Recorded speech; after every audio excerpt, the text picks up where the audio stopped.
One of the reasons why I love the UK so much is because of the public transportation. These are the unspoken British public transportation rules that you shouldn't break. Let's talk about buses first. So, when you're boarding, and there seems to be this unspoken arrangement where people who are older and who are women will be offered the chance to go first. And it's nice to thank the driver. So now you're on the bus and it's time to find a seat. So if I'm the last one on board, I have this pressure to find a seat as quickly as possible. But if there's time, I like to go upstairs if I don't have too much stuff. And we all know the best seat is the one at the front.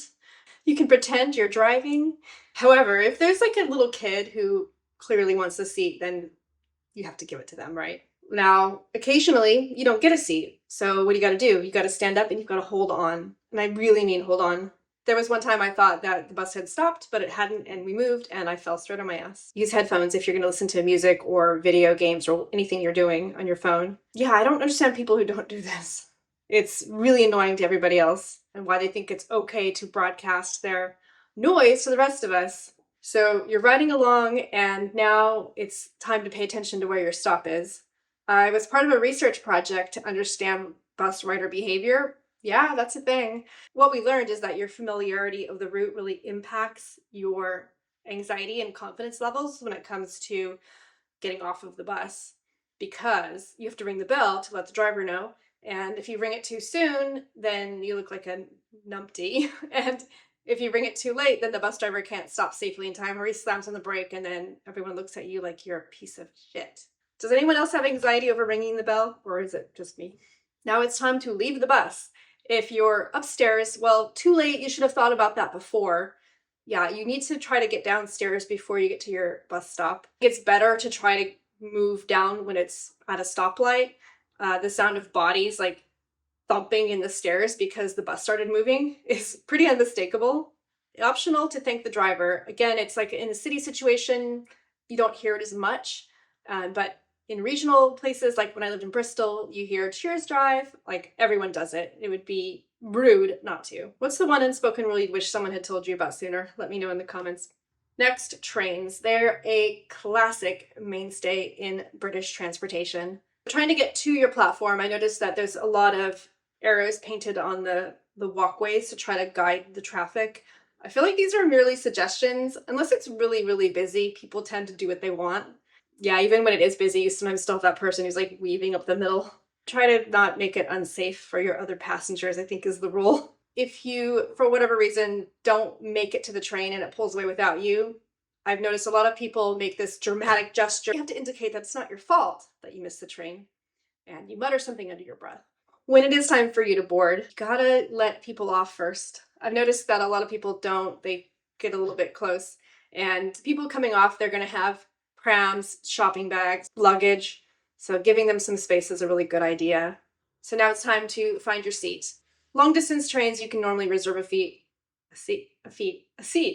Let's assume that you haven't got an assigned seat. Then, anything that's open is fair game. I think it's generally a nice idea not to assume your bag gets a seat. I know you're supposed to put them overhead. Personally, for me, I'm terrified I'm going to forget something if I put it up there. So I will most likely just put it by my feet or on my lap. So major rules of riding trains are no eye contact and keep your voice down and use headphones. But let's talk about the eye contact thing. I think it's pretty amusing that generally you're not supposed to make eye contact, but you literally have trains that have seats facing each other. Yeah, it's awkward. Same thing happens on the tube. Trains are really tend to be pretty quiet in the daytime unless you have like maybe small groups that chat amongst each other. I've noticed the quiet carriage doesn't always mean quiet, but it should. There's one funny thing that happens. If it's an evening, especially if it was like a weekend or maybe a holiday weekend, you sometimes get people riding home that are in a merry mood. I have had people open bottles of bubbly and pour out glasses to the people around them, and that was fun. I like that. But that's not typical. When you get to your stop, it's a good idea to indicate to the person next to you. Actually, this is the same for bus too, that it's time for you to leave. And if you need to get into the aisle, if you have lots of luggage, it's a nice idea to do this a little bit ahead of time, because you may not have tons of time if the train is just passing through.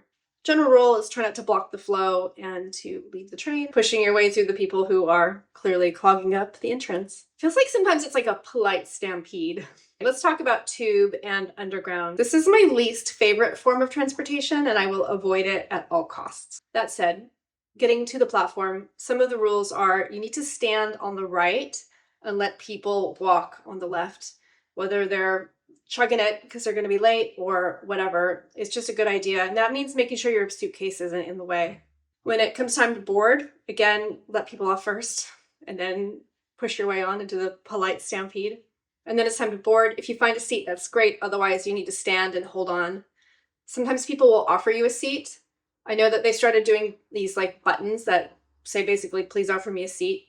Typically, people will, if they think that it looks like maybe you would prefer to sit for whatever reason, let's say based on physical appearance, they will offer you a seat. But yeah, sometimes, yeah, it's not always the case. People tend to be caught up in their own little world when they're trying not to make eye contact. So we're riding along now. The rules are no eye contact, keep your voice down, and use headphones, please. Also, don't do anything gross. I remember a guy in New York City whipped out his foot and started clipping his toenails right there in the carriage. It was not good. And then when it's time to leave, try to get to the exit in good time. Try not to block the flow for other people. I've also noticed that you have to be a bit vocal to let people know that you're behind them. They may not notice you. And I suppose it's the same for the buses. I do actually consider walking another form of public transportation. There's not too many unspoken rules I think I need to spell out here, but I know that you're supposed to have right of way on a zebra crossing.